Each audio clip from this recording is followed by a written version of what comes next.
I lived with a ghost as a roommate, and the worst part, I didn't realize until it was far too late. My name is Chiamaka.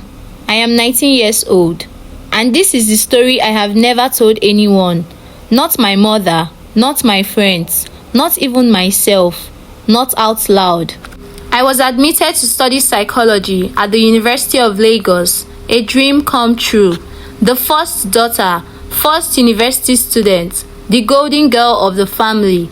My mom made me swear I would stay in the school hostel. She said, "No lodges, they are too open, too free, too risky." And like a good daughter, I agreed. But I came late, way after most people had settled into their rooms. When I arrived, almost all the hostels were full. Everything had been picked clean, except one room. Room 7D. It was in the older block, the one students barely talked about. The ceilings were lower, the lights flickered sometimes, and the air had this thickness, like someone was always just there, breathing beside you. But I didn't care. I was just grateful to have a space. When I opened the door, I saw her, standing by the window, with her back turned to the sun. She was tall, very beautiful. Fair smooth skin, cheekbones like they were molded by hand. Her braids were long, black with streaks of red, tied neatly at the end. She turned slowly to look at me, and when she smiled, I felt both welcome and warned. "Hi," I said nervously. She just nodded and said, "You must be the new one." Her name was Helena, and the moment she said it, I swear, it echoed in my chest like a name I had heard in a dream before. At first, living with her was normal. She didn't talk much, but when she did, her voice was warm, low and steady, like someone used to being listened to. She always looked perfect.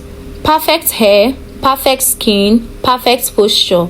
No pimples, no cream stains, no edge control drama, just perfect. But she had one rule, one habit really. She never looked at herself in the mirror. There was a small one above the table we shared. I used it every morning to fix my face. But Helena, she would always look away, turn her face slightly, avoid eye contact with her own reflection. I asked her once just jokingly, "Babe, you know they check mirror at all?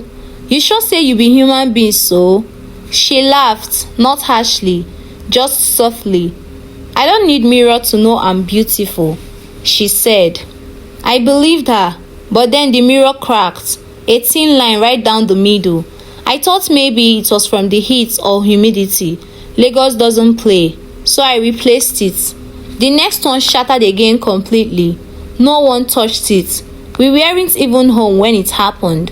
I brought a third one. This time, I placed it close to my bed.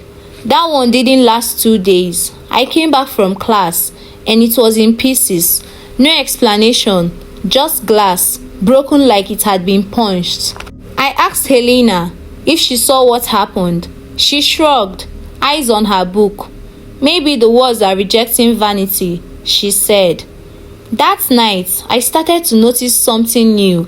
Every time Helena walked into the room, the temperature dropped, just slightly, enough for my skin to react.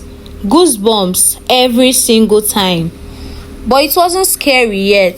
No, we still laughed, shared stories. She had the most beautiful handwriting I had ever seen. She even helped me with my course notes. Still, something felt off. Too perfect, too poised, too disconnected. Then came the day I found out the truth. It was a Saturday afternoon. The sun was outside in full Lagos madness, blinding and loud. But inside our room, it was dim, always was. But on her side, it was a little bit bright. Helena was sleeping on her top bunk, curled like a shadow.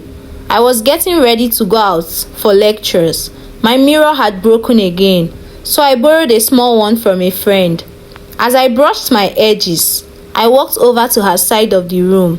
It had the better light. I sat down on her lower bunk, the mirror in my hand, her body behind me, and that's when I noticed it. Only my reflection was there. Helena's body, real, solid, right behind me, didn't show in the mirror.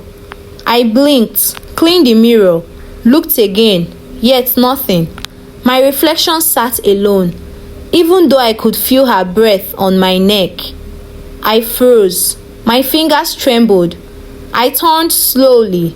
She was still there, still sleeping, but not in the mirror. I didn't scream. I didn't move. I just stared for maybe 5 whole minutes.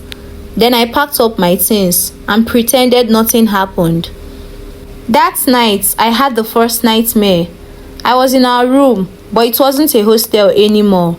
It was some kind of corridor. Long, dark, endless. I kept hearing her voice. "Don't leave me. Please help me." When I woke up, she was sitting on the floor, braiding her hair slowly. She looked up at me and smiled. "Bad dream?" she asked. I nodded. She didn't blink. That was the beginning, the unraveling. And still, I had no idea just how deep this thing went. You won't believe what happened next.